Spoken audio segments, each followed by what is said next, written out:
নমস্কাৰ, মই ৰঞ্জন চৌধুৰী। আমিতো বহুত আগৰ পৰা শুনি আহিছোঁ নহয় ইংলিছত everything is fair in love and war. কিন্তু অমৃতকালত আৰু এটা সংযোজন হ'ল, সেইটো লৈ মই আজি আলোচনা কৰিম। So' everything is fair in love, war and politics. Bhupen Bora বিজেপিলৈ গ'ল। কালি যে আপোনাৰ গৌৰৱ গগৈ নাযাব তাৰ কি গেৰেণ্টি আছে? তো গতিকে পলিটিক্সত যিকোনো বস্তু হ'ব পাৰে। আগত আছিলে মানে লাভত আছিলে, যুদ্ধত আছিলে, এতিয়া কিন্তু ৰাজনীতিত হ'ব পাৰে, হ'ব নোৱাৰা কোনো বস্তুৱে নাইকিয়া। এতিয়া মূল কথালৈ আহোঁ। মূল কথাটো এনেকুৱা যে আপোনাৰ গৌৰৱ গগৈ, তো গৌৰৱ গগৈ কাৰণ হেৰি আছিল, ভূপেন নাছিলে প্ৰাক্তনজন গ'ল, প্ৰস্থান হ'লে বিজেপি। এতিয়া বৰ্তমান যিজন কংগ্ৰেছৰ সভাপতি গৌৰৱ গগৈ, তেওঁৰ প্ৰস্থাপন মানে সেইফালে মানে গতি কৰিছে যেন এটা অনুভৱ হৈছে। গতিকে ভিডিঅ' শেষলৈকে শুনিব, চুটি ভিডিঅ', ইণ্টাৰেষ্টিং। গৌৰৱ গগৈক ইতিমধ্যে ভাৰত চৰকাৰৰ পাৰ্লামেণ্টৰ যিজন আপোনাৰ স্পীকাৰ ওম বিৰলা, নামটো আপোনালোকে জানে। ওম বিৰলাৰ গৌৰৱ গগৈক ইণ্ডিয়া ফিলিপাইন্স যি মানে মৈত্ৰী আছে, সেই মৈত্ৰীৰ কাৰণে আপোনাৰ পত্ৰযোগে তেখেতক মানে নিমন্ত্ৰণ দিছে। তেওঁ মানে সেইটোৰ চেয়াৰমেন, মেম্বাৰ নহয়, কিন্তু তেওঁ চেয়াৰমেন, মানে ইণ্ডো ফিলিপাইন্স। অ'কে, তো এতিয়া এই মুহূৰ্তৰ আটাইতকৈ ডাঙৰ কথাটো হ'ল যে যেতিয়া আপোনাৰ অপাৰেশ্যন সিন্দুৰ, পাকিস্তানৰ লগত যে আমাৰ পেহেলগামৰ পিছত যে ঘটনাটো হ'ল, তো কি কৰিলে আপোনালোকে দেখিছে।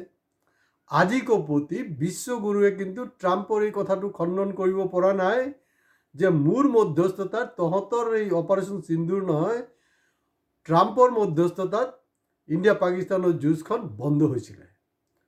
চবেই ঘূৰাই পকাই কৈ আছে, কিন্তু মোদীৰ হিম্মত হোৱা নাই 56 ইঞ্চিৰ বুকুৰ বিশ্বগুৰুৰ যে কোৱা নাই এইটো ভুল, মই 56 ইঞ্চিৰ বুকুৰ, মই বিশ্বগুৰু।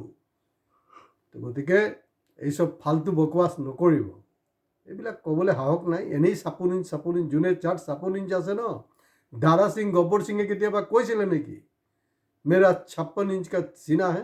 কোনো পালোৱানে নকয় এইবিলাক কথা। যিবিলাকে ক'ব এইবিলাক আৰম্ভণিৰ পৰা জানি থ'ব ভেলকিবাজি হয়, ডায়লগবাজি হয়।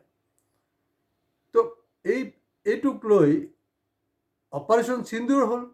অপাৰেশ্যন সিন্দুৰটো কেলে কৰিব লগা হ'ল, তাৰ কাৰণে টেক্স পেয়াৰৰ টকা হেজাৰ হেজাৰ কোটি টকা খৰচ কৰি পাৰ্লামেণ্টৰ টীম পঠিয়ালে বিভিন্ন ৰাষ্ট্ৰত, কিন্তু তাৰ কোনো ভাল ফিডবেক পোৱা নাই।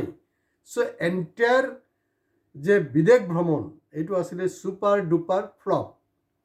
আচ্ছা, এতিয়া কংগ্ৰেছৰ পৰা, কাৰণ চব পাৰ্টিৰ পৰা নাম বিচাৰিছে যে কাক এইটো প্ৰতিনিধি দলত পঠিয়াব। নেচাৰেলি গৌৰৱ গগৈৰ নামটো আহিছে, তেওঁৰ 1 নম্বৰত আছিলে।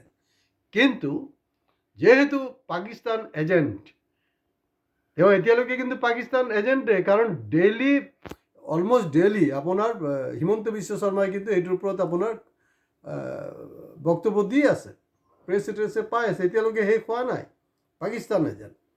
সেইটোৰ কাৰণে কাৰণ পাকিস্তানৰ এগেইনষ্টত যুঁজিছে, সেইটো কাৰণে আপোনাৰ তাক মানে সেই টীমত পঠিয়াব নোৱাৰিব। হিমন্ত বিশ্ব শৰ্মাৰ কথাত নাকি মোদী, অমিত শ্বাহ হিলি গ'ল আৰু তাৰ কথা মতে তাৰ নামটো কাট খাই গ'ল, এইটো আমি চবেই জানো। এতিয়া কথাটো হ'ল যে এনেকুৱা এটা দায়িত্বশীল পোষ্ট, চেয়াৰমেন, ইণ্ডো ছোভিয়েট যোনটো মৈত্ৰী সংঘ, যাৰ প্ৰতিনিধি মানে পাৰ্লামেণ্টৰ প্ৰতিনিধি তেওঁক হেৰি বনোৱা হ'ল।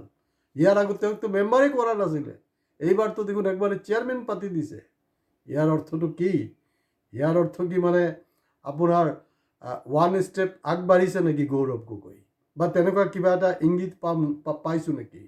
কাৰণ ইয়াৰ আগত আমি দেখিছোঁ বলৎকাৰী হওক, ভ্ৰষ্টাচাৰী হওক, দুৰ্নীতিগ্ৰস্ত হওক, বিজেপিৰ সোমোৱাৰ লগে লগে কিন্তু আপোনাৰ সব ৱাশ্বিং মেচিনত একদম চাফ চিকুণ হৈ যাব সব। কিন্তু এতিয়া যে এই যে পঠিয়াইছে, তাৰপিছত চাগে হেৰি নাথাকিব, মানে মানে কোনো তাৰ নৈতিকটো অধিকাৰ নাই মুখ্যমন্ত্ৰীৰ এতিয়াৰ পৰা ক'বলৈ না তেওঁ পাকিস্তান এজেণ্ট। তো পাকিস্তান এজেণ্টক ভাৰত চৰকাৰ কেনেকৈ পঠিয়ায়? গতিকে এই মুহূৰ্তত এইটো লাখটকীয়া প্ৰশ্ন। আপোনালোকে ভিডিঅ' ভাল বেয়া যি লাগে মই এতিয়াৰ পৰা তেনেকৈ ক'ম। ভাল লাগিলে শ্বেয়াৰ, ভাল কাৰোবাৰ যদি বেয়াও লাগিছে শ্বেয়াৰ কিন্তু প্লিজ কৰক। আৰু যিসকলে ভিউ কৰি আছে আপোনালোকৰ ওচৰত মই এটা অনুৰোধ কৰিছোঁ, এটলিষ্ট লাইক বটনটো দবাওক। আৰু কমেণ্টছ আমাৰ খুব সীমিত মানুহে কৰে, মই বেয়া নাপাওঁ, কিন্তু কমেণ্টছবিলাক যোৱা কেইদিন আমি ষ্টেণ্ডাৰ্ড কমেণ্টছ পাই আছোঁ, তেনেকৈ কমেণ্টছো আমি বিচাৰোঁ। গতিকে আজি ইয়াতে শেষ কৰিছোঁ। নমস্কাৰ।